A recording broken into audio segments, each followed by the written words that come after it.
You are watching an Al Bear review. Cue the music.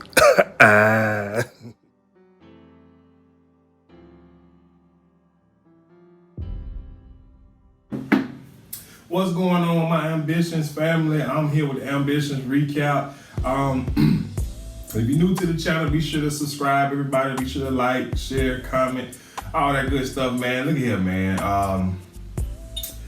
This show right here, man, I just, like I said last week, just a whole bunch of sleeping around and trying to stab people in the back. It's just, it's so beautiful to say the least. I mean, Jesus, like, the plot thickens week in and week out, and I know they ain't gonna be able to keep this up. But, you know, at least for right now, you know what I'm saying, I am highly tuned in on Tuesday nights? Yeah, Tuesday nights. I hope they put Greenleaf in that Tuesday, that 9 o'clock Tuesday night slot, because staying up 10 or 11 o'clock, well, staying at 11 o'clock here of the night just ain't gonna do it for me. But anywho, the show started off pissing me off, man. Amara dreaming, and y'all know I cannot stand Amara because, you know, she treated my boy Titus, and I'm probably gonna say this every review. She treated my boy Titus as if he, you know what I'm saying, was the one to step outside of the marriage of it, as if he was the one that was not faithful, who did not uphold the vows that they promised one another. She dreaming. Her dream consists of her having sex with Damon Cross, which is a big problem. I'm sorry. Look here. She was too involved with him emotionally. You dreaming about this man? Like, really? You dreaming about, you know, y'all two having sex or whatever, and you know, it's just unacceptable. I don't know how Titus did it, man. And I know what y'all thinking, all my female viewers. I will admit there is a double standard when it comes to cheating between men and women. I will admit, and the reason why is men just cannot take it. We can't even get over the idea, but Titus ain't in that category with me and probably 99% of other men out there. But anywho, so like I said, it pissed me off the way it came on because she dreaming about, you know, her and Damon Cross or whatever his name having sex. Then she kind of wakes up from that dream and she looking for Titus and he not right beside her and she calling his name Titus. So she, you know, starts screaming his name. And when she started screaming his name like Titus, you know, I was like, I know you ain't acting like he down there, you know, doing something he ain't no business. I know. I never seen the show, I know.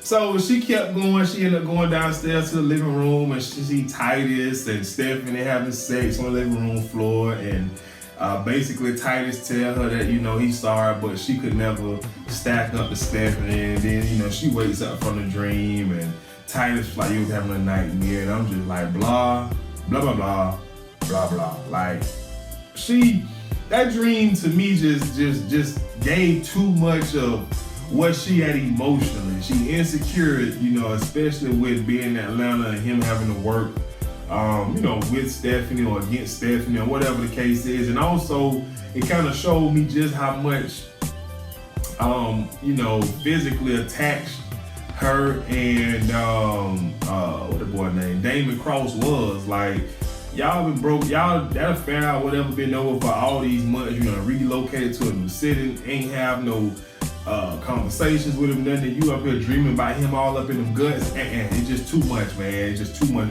Let me move on, because I can stay another good, you know, 3, 4, 5 minutes talking about Amara, because like I said, I just can't stand her. You know what I'm saying? I love the fact that I can't stand her. So anyways, Amara, she goes to pay, what's Evan, Rhonda, whatever the, you know, Mayor Evan's sister name, Rhonda, or whoever. She goes to visit her at Thelma's place. She trying to get some dirt on Evan Lancaster, but obviously, you know what I'm saying, Rhonda, that's her name, Rhonda was like, look, if you here to get dirt on my brother, you came to the wrong spot. I don't do that, even though we don't see eye to eye, you know, whoop-de-whoop. And, you know, she basically let him know that, because Amara had asked, you know what I'm saying, does he invest in the business, and she pretty much said no, but then she brung up Greg Peters' name, and basically she gave Amar the dirt on Greg Peters, which I'm okay with, simply because I'm kind of rooting for Rondell and Papa Lancaster to keep the dams open and the banks to stay open. So fast forward, Amara, out of, I don't know, good faith, or out of we, in the same sorority, sisterhood, she goes to give Stephanie a heads up, like, hey, Greg Peters is on the Fed's radar, so you might want to be careful with him and working with him and whatnot. And I was in my feelings about this, because I'm just like, here you are, being insecure about your man and his ex from college, which was ages ago, hooking up again, or some of that nature, but you out here trying to save her? No. Them two emotions or loyalties or whatever it is you want to call it just don't mix. If I'm insecure about you and mine, I'm not gonna do nothing that be like, hey, heads up on whoop-de-whoop. That ain't how we roll, you know what I'm saying? I don't know. I don't know what family Amara come from. You feel me? But my mama ain't gonna be like, hey, son, if you ain't really, feeling the person, they trying to take your girl, or whatever, don't you go and, tell them that somebody, you know what, I ain't gonna even lie on mama like that. I would like to believe that's what, she'll tell me, even though, mama probably be like, hey, you got to do good by everybody, even your enemies, man. My enemy gonna stay enemy at a distance. But to the point, I just felt like this is, one of the times where Amara could have, start getting ahead of Stephanie, as in, planning her downfall, as opposed to giving Stephanie some time to scramble and get, a couple things in order, separate herself, or whatever the case is. It just kind of pissed me off. But, that was that. So anyways, moving on. Bella pretty much upset that, Mayor Lancaster, Evan Land, whatever his name, I don't know what she called it, but she pretty much upset that Evan Lancaster Mayor is kind of, definitely dodging her. And I'm just like, well, you did have sex with another man while he was in the other room watching, and that sort of thing. Like, I don't know what makes that he should pick up the phone call. She was like, she want to apologize, yada, yada, yada. So, the homegirl there, and I'm feeling the homegirl big time. Homegirl told her, you Bella true. You don't play by their rules, you make the rules. And so, I'm just like, okay, you know what I'm saying? I like that way of thinking, And so, Bella was like, you know what, sis, you got a point. So, I don't know if y'all remember episode 1, she took some pictures of, Evan in the bed, after they get through doing the nasty. And so she sent him a naked pic, you know what I'm saying, of him in her bed. That nigga responded then. Hey, that boy responded then. You know what I'm saying? Because it's just like, you trying to ghost her, but then you get this, like, well, we got this, hey, let me go ahead and do what I got to do and reach out. Bada boom, bada bam. So Evan reaches out to her. They meet in a back alley, and of course Bella wasn't too happy about the location they was meeting in, because she feel like she better and more than a back alley, since that she's supposed to be his wife and she has his son and etc. etc. The typical side chick talk. Like, then I say, well, these side chicks feel like, and maybe they are entitled to a whole lot of whatever, because like I said, man, to keep a side chick happy, especially if you're married, it's just too much work. So I kind of understand why the expectations are so high. So he basically tell her, like, look, I didn't break up with you. I told you that we need to cool it and you go have sex and, whoop-de-whoop. And so long story short, the conversation kind of mellowed out, because he basically told her, like, we got to lay low, you feel me? So she was surprised. She was like, so you're not gonna ask about the pictures? and how many I have, and Evan was like, you ain't no worry about that, you know what I'm saying? Like, you gonna do what you gonna do. And I'm just like, at the moment when I'm watching it, I'm saying to myself, this got to be the biggest fool. He must be know he about to go down, so it ain't really no reason why he should, do X, Y, and Z.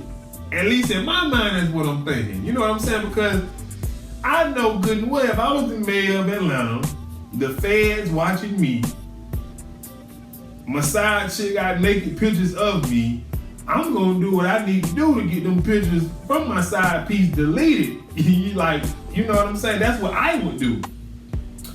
But old Evan Lancaster, he said, oh no. So Bella True, she goes home. And upon her, you know what? As she walks in, closes the door, turn the light on, she noticed that all of her furniture and belongings are gone. The only pieces of furniture that are still in the apartment is the son's bedroom. Everything is left in there. And I guess she found out real quick who her God is, the God that she worships. And and this is when I was like, boy, she weak. I was like, genius moved by him. You know what I'm saying? Those who giveth can also take it. Genius moved by him. But I'm saying to myself, she has got to be the dumbest side chick. Because at this point, I'm just like, look, first of all, I believe he made this move when she was surprised that he didn't ask about the pictures when they met up. That was strike one. Strike two, what she should have done was say, well, since you don't care and you don't want to pull the screens and make the airport terminal thingy where I can set up Bella True in the airport happen for me, I'm going to just send these to a blower. And what she should have just got a little burner phone or send it to the homegirl phone and boom. You feel me? And that way it would have put a little sweat on him. But the way she reacted let him knew that she wasn't serious about doing anything with them, you know what I'm saying, them pictures. You feel me? So anyways, moving on. So last week, Stephanie went to go pay Damon Cross a visit and yada. So basically, she pretty much trying to get Damon Cross to move to Atlanta to basically come back into Amora and Titus' life, at least until the whole class action lawsuit is up, because she feels that if he comes back into their lives, it will throw Titus off his game, which kind of shows just how much respect she has for Titus as a lawyer. You know what I mean?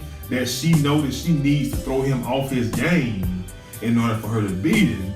And basically her way of getting him to the A is basically blackmail or threatening to blackmail about how he falsified evidence from a previous conviction, that a case that he tried or was counsel on or whatever the legal term, and basically planted evidence, falsified evidence just so he could be with the girl or the man at the time, and then they hunched and broke up. And I'm just saying, this is too much. Like, you can't, look, man, it's hard for me to believe a lawyer out here doing dirt because they want the woman, when they could just be the side piece for the woman. Like, I don't know, it's hard for me to believe, but he comes to the A because, you know what I'm saying, he don't want to be exposed, and he claimed he did the right thing, but he don't want to be exposed. So as soon as this boy gets to that mountain, this boy is stalking Amora already, outside the house, outside the job, just stalking her. Like, I believe he got something with her scent on it. Maybe he snuck in the house or something, smelling it. I was just like,